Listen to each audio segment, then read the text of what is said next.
మీ అందరికీ కూడా నా ప్రత్యేకమైనటువంటి శుభవందనాలు తెలియజేస్తున్నాను. అందరికీ వందనాలు.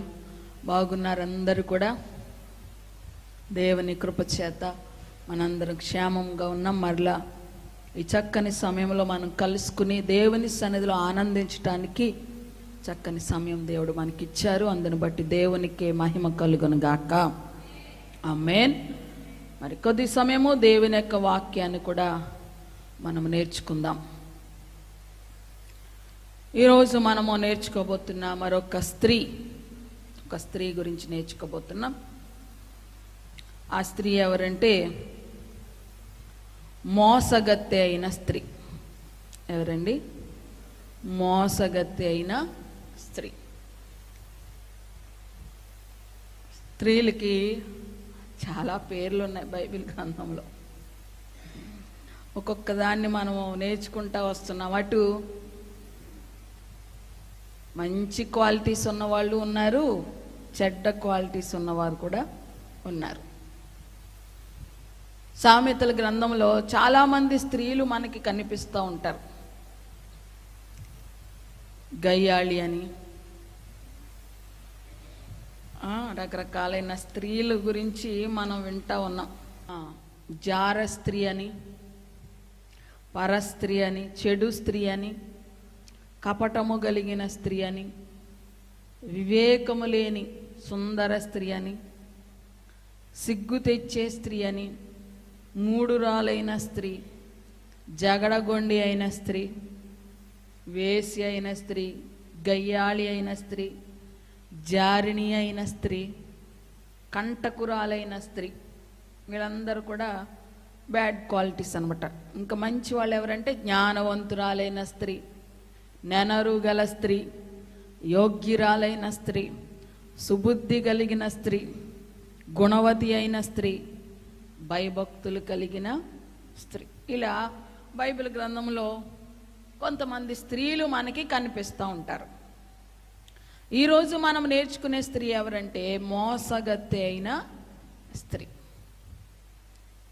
బైబిల్లో అటు మంచివారి గురించి వ్రాసారు, చెడ్డవారి గురించి కూడా వ్రాసారు. అయ్యో ఈ స్త్రీ చెడ్డది, ఈమె గురించి బైబిల్లో ఎందుకు అని అనుకోలేదు. బైబిల్లో వ్రాయబడిన స్త్రీ గురించే కానీ పురుషుని గురించే కానీ అర్ధరహితంగా ఏది కూడా వ్రాయబడలేదు. దేవునికి స్తోత్రం. ఎందుకు వ్రాయించాడు దేవుడు అని అంటే వారి జీవితాలలో నుండి కొన్ని పాఠాలు మనకి నేర్పించడానికి. అటు చెడ్డవారిని చూపించారు, మంచి వారిని చూపించారు. ఎందుకు? వారి జీవితాలు మనకి పాఠాలు నేర్పించడానికి. దేవునికి స్తోత్రం. అయితే ఈరోజు మనము మోసగత్తె అయిన స్త్రీ గురించి నేర్చుకున్నాము కదా. ఆ మోసగత్తె అయిన స్త్రీ, ఆమె పేరు ఏంటి అంటే కొజ్బీ. ఏంటి చెప్పండి? కొజ్బీ. విన్నారా ఎప్పుడైనా? మా పేరు వినలేదు. దేవునికి స్తోత్రం. కొజ్బీ కొంచెం పలకటానికి కొంచెం కష్టంగాను, వినడానికి కొంచెం ఇబ్బందిగాను, ఏదో మాట మనకి వినిపించేటట్టుగా ఉంది ఆ మాట. కొజ్బీ. దేవునికి స్తోత్రం. హల్లెలూయా. అయితే ఈమె గురించి, ఈమె పేరు ఎక్కడ వ్రాయబడి ఉందంటే సంఖ్యాకాండం చూడండి 25వ అధ్యాయము 15వ వచనంలోను 17వ వచనంలోను మనకి ఈమె పేరు కనబడుతుంది. సంఖ్యాకాండము 25వ అధ్యాయము 15. చంపబడిన స్త్రీ పేరు కొజ్బీ. చాలు ఆమె పేరు గురించి, తర్వాత అవన్నీ నేను చెప్తాను. అలాగే 17వ వచనంలో కూడా మనకి కనిపిస్తుంది చివరి లైన్లో, మిద్యానీయుల అధిపతి కుమార్తెయునైన కొజ్బీ. ఈ రెండు చోట్ల కూడా ఆమె పేరు మనకి కనబడుతుంది. ఈ 25వ అధ్యాయంలో ఆమె గురించినటువంటి కొన్ని విషయాలు, ఆమె జీవితం గురించినటువంటి కొన్ని విషయాలు ఈ 25వ అధ్యాయంలో మనకి కనిపిస్తాయి. దేవునికి స్తోత్రం. హల్లెలూయా. ఈ కొజ్బీ అనేటువంటి ఈ స్త్రీ తన యవ్వన కాలంలోనే తాను చేసిన పాప ఫలితాన్ని అనుభవించింది. యవ్వన కాలంలోనే ఆమె చేసిన పాప ఫలితాన్ని అనుభవించింది. ఆమె ఒక ప్రధాన యాజకుని యొక్క మనవడైన ఫినెహాసు అనే వ్యక్తి చేతిలో చంపబడింది. హల్లెలూయా. ఈమె చాలా భయంకరమైన నీచమైన జీవితం జీవించినప్పటికీ ఆమె మరణం మాత్రం చాలా దయనీయంగా ముగిసిపోయింది. దేవునికి స్తోత్రం. హల్లెలూయా. ఈమె జీవితం మనకి ఏమి నేర్పిస్తుంది అనంటే, ఒకవేళ ఎవరైనా దేవుని మీద కానీ, దేవుని వాక్యము మీద కానీ, దైవ జనుల మీద కానీ తిరుగుబాటు చేస్తే వారి జీవితాలు ఎలా ఉంటాయో ఈ కొజ్బీ జీవితం ద్వారా మనం నేర్చుకుంటున్నాం. దేవునికి స్తోత్రం. దేవుని మీద కానీ, దేవుని వాక్యం మీద కానీ, దైవ జనుల మీద కానీ తిరుగుబాటు చేసి నా ఇష్టం నా జీవితం అన్నట్టుగా ఎవరైనా ప్రవర్తిస్తే వాళ్ళ జీవితాలు ఎలా ఉంటాయో ఈ కొజ్బీ జీవితం నుంచి మనము పాఠం నేర్చుకుంటున్నాం. దేవునికి స్తోత్రం.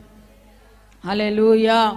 అందుకనే ఈమె గురించి ఈ బైబిల్ గ్రంథంలో వ్రాయబడింది. ఈమె మోసగతి అయినా, ఈమె జీవితం అంత యథార్థవంతమైనది కాకపోయినా ఈమె గురించి బైబిల్లో వ్రాసి పెట్టారు. ఎందుకనంటే ఆమె జీవితం ద్వారా కూడా కొన్ని పాఠాలు మనకి నేర్పించాలని. అయితే వాక్య సందర్భంలోనికి మనం వద్దాం. ఇశ్రాయేలీలు ఐగుప్తు దేశం నుంచి ప్రయాణమై వచ్చుచున్నప్పుడు వారు చాలా మజిలీల గుండా ప్రయాణం చేసుకుంటూ వస్తున్నారు. చాలా స్థలాల్లో వారు ఆగారు.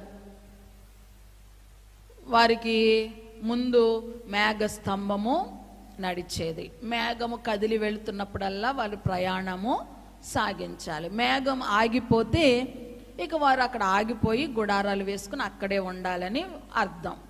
కనుక ఆ విధంగా వాళ్ళు ప్రయాణం కొనసాగుతున్న సందర్భంలో ఇశ్రాయేలుల పక్షంగా దేవుడు ఉండేవాడు. అన్ని విషయాల్లో కూడా ఇశ్రాయేలు పక్షంగా దేవుడే ఉండి ప్రతి విషయంలో వాళ్ళకి జయమునిచ్చేవాడు. వీళ్ళ ప్రయాణమై వచ్చుచున్నప్పుడు చాలామంది రాజులు వీళ్ళకి విరోధంగా లేచి యుద్ధానికి వచ్చారు. వీళ్ళ మీదకి యుద్ధానికి వచ్చినప్పుడు దేవుడే వాళ్ళ పక్షంగా ఉండి యుద్ధం చేయించి ఆ శత్రువులను హతమార్చాడు. దేవునికి స్తోత్రం. హల్లెలూయా. దేవునికి మహిమ కలుగునుగాక. ప్రత్యేకంగా బైబిల్లో వ్రాయబడిన మాట ఏంటంటే, అమోరీయుల రాజైన మరి సీహోనును, బాషాను రాజైన ఓగును వాళ్ళు చంపినట్లుగా మనకి ప్రత్యేకంగా వాక్యంలో వ్రాయబడుతుంది. వీరందరినీ చంపుకుని వాళ్ళు వస్తూ ఉన్నారు. వాగ్దానము చేయబడిన కానాను దేశానికి ప్రయాణమే వచ్చుచున్నారు. ఇక వాళ్ళు యొర్దాను నదిని దాటిన తర్వాత మోయాబు అనే ప్రాంతానికి వచ్చారు. మోయాబు ప్రాంతానికి వచ్చి పోయిన ఆదివారం కూడా నేను చెప్పాను కదా ఈ విషయాలు. ఆ మోయాబుకి వచ్చిన తర్వాత మోయాబు మైదానంలో గుడారాలు వేసుకుని నివసిస్తున్నారు. మేఘం ఆగిపోయింది కాబట్టి అక్కడే ఉండి వాళ్ళు నివసిస్తున్న సమయంలో మోయాబు రాజైన బాలాకు వాళ్ళని చూసి ఇశ్రాయేలుల గురించి అప్పటికే విన్నాడు. అంతకుముందే అమోరీయుల రాజైన సీహోనును, బాషాను రాజైన ఓగును కూడా వీళ్ళు చంపేశారు అన్ని వార్తలన్నీ కూడా విని ఈ రాజుకి చాలా భయం పట్టుకుంది. వీళ్ళు మన ప్రాంతానికి కూడా వచ్చారు, మన దేశం మీద కూడా యుద్ధం చేసి మనల్ని కూడా ఓడించి మనల్ని కూడా స్వాధీనం చేసేసుకుంటారు, వీళ్ళని ఎలాగైనా నాశనం అయిపోయేటట్టుగా చూడాలి, ఓడిపోయేటట్టుగా చూడాలి అని ఆలోచిస్తున్నాడు. డైరెక్ట్గా వెళ్ళి వాళ్ళతో యుద్ధం చేసే ధైర్యం ఇతనికి లేదు. డైరెక్ట్గా వెళితే ఓడిపోవటం ఖాయం. కాబట్టి ఇండైరెక్ట్గా ఎలాగైనా వీళ్ళకి దెబ్బ కొట్టాలని ఆలోచన చేస్తున్న సందర్భంలో ఆయనకు వచ్చిన ఒక ఆలోచన ఏంటంటే, బిలాము అనే ఒక ప్రవక్త ఉన్నాడు, ఆ ప్రవక్తను పిలిపించి, బిలాము యొక్క ప్రత్యేకత ఏంటంటే అతని నోట నుంచి ఏమి పలికితే అది జరిగిపోతుంది. ఆశీర్వదిస్తే ఆశీర్వాదము, శపిస్తే శాపం వస్తుంది. కాబట్టి ఆ వ్యక్తిని పిలిపించి వీళ్ళను శపించమందాము. ఇక వాళ్ళని శపిస్తే ఆ శాపం వాళ్ళ మీద పనిచేస్తుంది, యుద్ధంలో వాళ్ళు ఓడిపోతారు. ఆ విధంగా మనం వాళ్ళని జయించవచ్చు అని ఈ బాలాకు రాజు యొక్క ప్లాన్. దేవునికి స్తోత్రం, హల్లెలూయా. ఆ ప్లాన్తో బిలాము దగ్గరికి కబురు పంపించాడు. కొన్ని కానుకలు, బహుమతులు ఇచ్చాడు. ధనము, బంగారము, వెండి ఇవన్నీ కూడా బహుమతులుగా ఇచ్చి సేవకులకి ఇచ్చి బిలాము ప్రవక్త దగ్గరికి పంపించాడు. బిలాము ప్రవక్త మరి ఆ కానుకలు, ఆ బహుమతులన్నీ చూసేసరికి కొంచెం ఆశ కలిగి ఏమని చెప్పారంటే, వచ్చిన సేవకులు, ఇదిగో ఒక జనము వచ్చి ఈ భూతలం అంతా కూడా కప్పివేసి ఉన్నారు, మా రాజు వచ్చి నిన్ను వాళ్ళని శపించమంటున్నారు, కనుక నువ్వు మాతో రా అని ఆ బహుమానాలు ఇవ్వబోతుంటే, ఆగండి నేను యెహోవా యొద్ద విచారణ చేసి వస్తానని చెప్పి వెళ్ళి విచారణ చేసి దేవుడు వెళ్ళొద్దన్నాడు అని చెప్తే వెళ్ళొద్దన్నాడని చెప్పి వాళ్ళని పంపించేస్తాడు. రెండవసారి మరలా వాళ్ళకి కానుకలు ఇచ్చి పంపిస్తాడు. అలా 3 సార్లు జరిగిన తర్వాత ఆ బిలాము బాలాకు రాజు పంపినటువంటి ఆ కానుకలకు ఆశపడి ఏం చేశాడు, దేవుని మాట పక్కన పెట్టి ఆ బహుమతులకు ఆశపడి ఆ ప్రజలను శపించడానికి బయలుదేరాడు. దేవునికి స్తోత్రం, హల్లెలూయా. దేవునికి మహిమ కలుగును గాక. దేవుని మాట కన్నా, దేవుని కార్యాల కన్నా ధనము, బంగారము అతనికి ఆసక్తిగా కనిపించింది. దేవుని మాట కంటే ఎక్కువ అతని ఎదుట ఉన్న ధనము, బంగారము ఇవన్నీ కూడా అతనికి ఎక్కువగా అనిపించింది. వాటన్నిటినీ చూసి ఆశపడి బయలుదేరి వెళతా ఉన్నాడు. దేవునికి మహిమ కలుగును గాక. ఆమేన్. నేటి దినాల్లో చాలామంది కూడా అలాగే దేవుని కంటే ఎక్కువగా ధనము మీద, బంగారము మీద ఆశ పెట్టుకుని దేవునికి విరోధమైన కార్యాలను చేస్తూ ఉన్నారు. యూదా పత్రికలో అయితే ఉంటుంది కదా, కొందరంట బిలాము నడిచిన త్రోవలో నడిచిరి అని ఉంటుంది. ఏ త్రోవలో నడిచారు బిలాము? దేవుని మాటను పక్కన పెట్టి బహుమతులను ఆశించి, ధనమును ఆశించి ప్రజలను శపించడానికి బయలుదేరి వెళ్ళాడు కదా. అదేవిధంగా నేటి దినాల్లో కూడా చాలామంది బిలాము వలె దేవుని కంటే ఎక్కువగా ధనము మీద, రకరకాల ఈ లోక సంబంధమైన భోగముల మీద ఆశ పెట్టుకుని దేవునికి దూరం అవుతున్నారు. హల్లెలూయా, హల్లెలూయా. ఈ అశాశ్వతమైన ఈ లోకంలో, ఈ అశాశ్వతమైన లోకభోగాల కోసము చాలా మంది శాశ్వతమైన దేవుని రాజ్యాన్ని పోగొట్టుకుంటున్నారు. ధనము, బంగారము ఎప్పుడు మనతో పాటు ఉంటుందా? మనం సంపాదించాం కదా అని చెప్పి మనతో పాటు అవి వచ్చేస్తాయా? అవి ఎప్పుడూ కూడా నిలిచి ఉండవు, అశాశ్వతమైనవి అవి. కానీ శాశ్వతమైనది ఏంటి? దేవుని రాజ్యం. కానీ ప్రజలు ఎలా ఉన్నారంటే ఈ అశాశ్వతమైన వాటి కోసము శాశ్వతమైన దానిని దూరం చేసుకుంటున్నారు, శాశ్వతమైన దేవుని రాజ్యాన్ని దూరం చేసుకుంటున్నారు. అలా ఉండకూడదని ఈరోజు వాక్యం మరొకసారి మనకి జ్ఞాపకం చేస్తూ ఉంది. బైబిల్లో మోషేను మనము చూస్తే, మోషే రాజు గారి యొక్క ఇంటిలో పెరుగుతున్నాడు. మోషే గురించి వాక్యం ఏమైనా వ్రాయబడిందో తెలుసా? ఆ ఐగుప్తు దేశంలో ఉన్న సుఖభోగముల కంటే క్రీస్తు ప్రజల నిమిత్తము నింద గొప్ప భాగ్యమని ఎంచుకున్నారంట. హల్లెలూయా. మోషే ఎక్కడ చక్కగా రాజుగారి ఇంట్లో జీవిస్తున్నాడు, అతనికి ఏమీ కొదవలేదు, హాయిగా ఉండొచ్చు, అన్ని భోగాలు చక్కగా అనుభవించవచ్చు. కానీ అవన్నీ వదిలిపెట్టేసి ప్రజల నిమిత్తం శ్రమ పడడానికి వచ్చేసాడు. హల్లెలూయా. క్రీస్తు ప్రజల నిమిత్తం నిందపడడం గొప్ప భాగ్యంగా ఎంచుకుని ఐగుప్తు భోగాలన్నిటినీ విడిచి వచ్చేసాడు మోషే. ఇప్పుడు నేను శ్రమ పెడితే శాశ్వతమైన రాజ్యంలో నాకు విస్తారమైన దీవెన వస్తుందని అతడు ఆ దీవెన కొరకు ఎదురు చూసి ఇప్పుడు శ్రమ పడడానికి ఇష్టపడ్డాడు. మనమేమో దానికి క్వైట్ ఆపోజిట్. ఇప్పుడు సుఖాన్ని మనం చూసుకుంటాం, ఈ సుఖం కోసం శాశ్వతమైన దానిని దూరం చేసుకుంటాం. అలా ఉండకూడదని వాక్యం మనకి జ్ఞాపకం చేస్తుంది. మోషే అలా విడిచిపెట్టి దేవుని కోసం నిందపడటం గొప్ప భాగ్యం అని ఎంచుకుని వచ్చేసాడు. హల్లెలూయా. ఈ బిలాము కూడా అలా లేడు, మోషేలాగా లేడు. అప్పటి వరకు బాగానే ఉన్నాడు, దేవునితో మంచి సహవాసం కలిగే ఉన్నాడు. కానీ ఎప్పుడైతే ఈ బహుమతులు ఇతను కనబడ్డాయో, ఈ ధనము బంగారము ఇవన్నీ వెండి ఇవన్నీ కనబడ్డాయో, వాటికి ఆశపడి దేవుణ్ణి పక్కన పెట్టేసి వాటికి ఆశపడి వాటి వెంట వెళతా ఉన్నాడు. దేవునికి మహిమ కలుగును గాక. ఆమేన్. హల్లెలూయా, హల్లెలూయా. అలా వెళ్ళడం వల్ల దేవుడు అతనికి ఇచ్చినటువంటి ఆ గొప్ప కృపను పొందుకున్నాడు. ఏం కృప ఇచ్చాడు అతనికి? అతడి దీవిస్తే దీవించబడతారు, అతడు శపిస్తే అతని నోట వెంట ఏదొస్తుంది జరిగిపోతుంది. ఎంత భాగ్యం అది. హల్లెలూయా, హల్లెలూయా. మన నోట నుంచి వచ్చే ప్రతి మాట జరిగిపోతే ఎంత బాగుంటుంది. హల్లెలూయా. అది ఎంత గొప్ప కృప, అందరికీ ఉండదు కదా.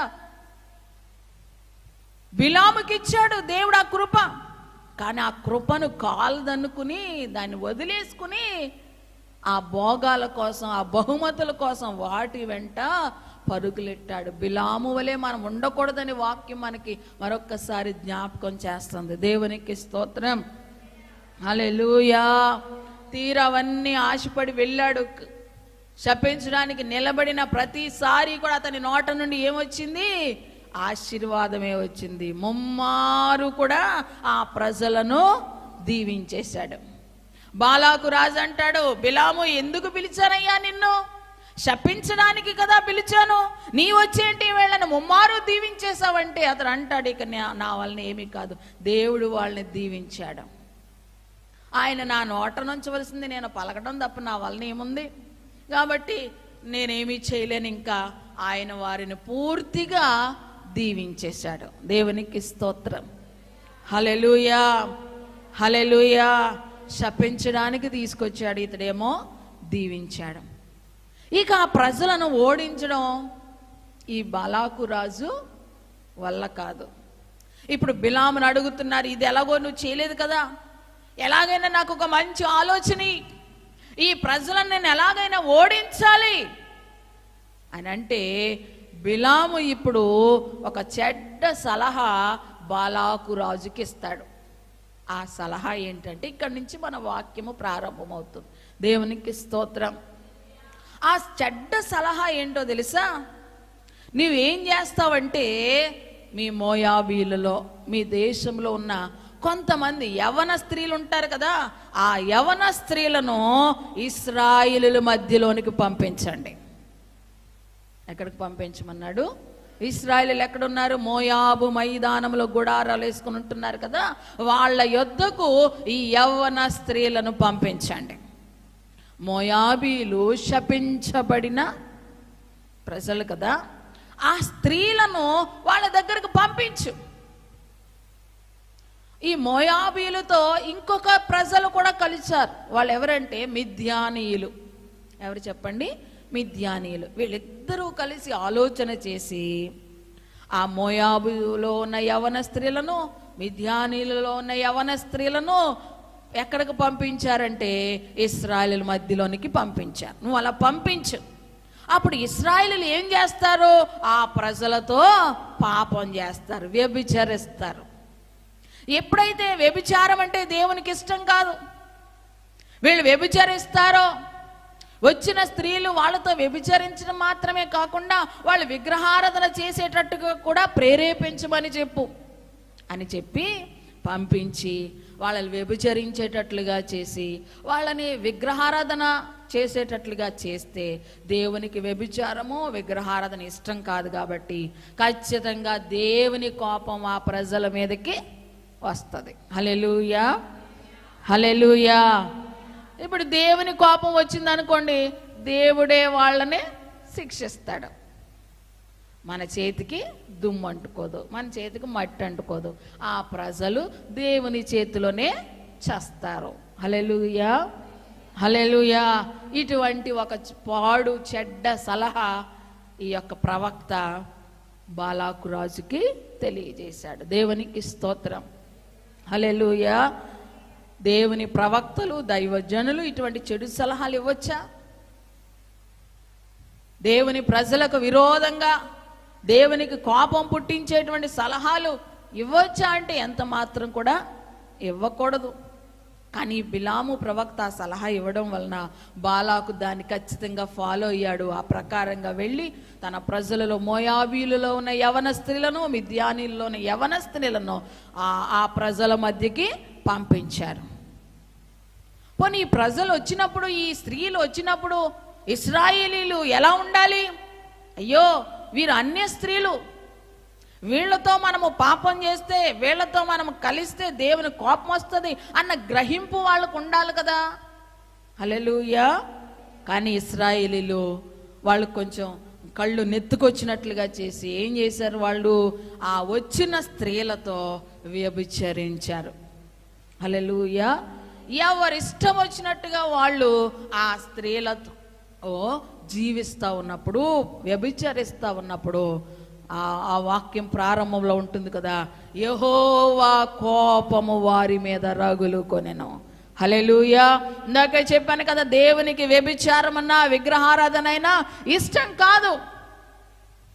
దేవుడు వారికి ఏమి లోటు చేశాడు అన్ని చక్కగా అనుగ్రహిస్తూ, దేవుడే వారి పక్షంగా ఉండి అన్ని విషయాల్లో జయమునిస్తూ వారిని నడిపించుకుంటా వస్తా ఉన్నప్పుడు ఈ ప్రజలు ఏం చేశారు? ఇశ్రాయేలీయులు దేవునికి వ్యతిరేకమైన పని చేశారు, దేవునికి అసహ్యమైన పని చేశారు, మోయాబీలతో వ్యభిచరించారు. దేవుని కోపం వాళ్ళ మీదకి వచ్చింది. ఎప్పుడైతే దేవుని కోపం వాళ్ళ మీదకి వచ్చిందో ఒక భయంకరమైన తెగులు ఆ సమాజంలోనికి వచ్చింది. హల్లెలూయా. తెగులు వచ్చింది. దేవుని కోపం వస్తే ఏమొచ్చింది? అక్కడ తెగులు వచ్చింది. ఆ తెగులు చేత ఇంచుమించు 24,000 మంది చనిపోయారు. ఎంతమంది చనిపోయారు? 24,000 మంది చనిపోయారంట. దేవునికి మహిమ కలుగును గాక. చదువుదాం ఆ మాటలు ఒక్కసారి. 25వ అధ్యాయము మొదటి నుంచి చదవండి. ఇశ్రాయేలీలు షిత్తీములో దిగి ఉండగా ప్రజలు మోయాబు రాండ్రతో వ్యభిచారము చేయసాగిరి. ఆ స్త్రీలు తమ దేవతల బలులకు ప్రజలను పిలవగా వీరు భోజనము చేసి వారి దేవతలకు నమస్కరించిరి. అట్లు ఇశ్రాయేలీలు బయల్పేయోరుతో కలుసుకొనినందున వారి మీద యెహోవా కోపము రగులుకొనెను. అప్పుడు యెహోవా మోషేతో ఇట్లనెను, నీవు ప్రజల అధిపతులందరినీ తోడుకొని యెహోవా సన్నిధిని సూర్యునికి ఎదురుగా వారిని ఉరితీయము.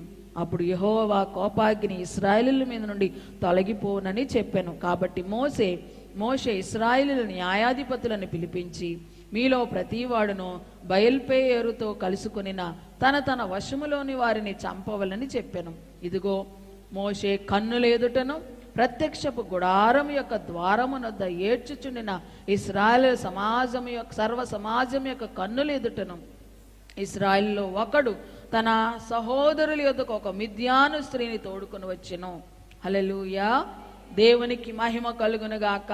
9వ వచనంలో కనబడుతుంది కదా, 24,000 మంది ఆ తెగులు చేత చనిపోయారు. హల్లెలూయా. ఆ తెగులు చేత ఎంతమంది చనిపోయారంట? 24,000 మంది చనిపోయారు. దేవునికి స్తోత్రం. హల్లెలూయా. ఒక ప్రక్కన తెగులు వచ్చింది. ఆ తెగులుతో ప్రజలు చనిపోతా ఉన్నారు.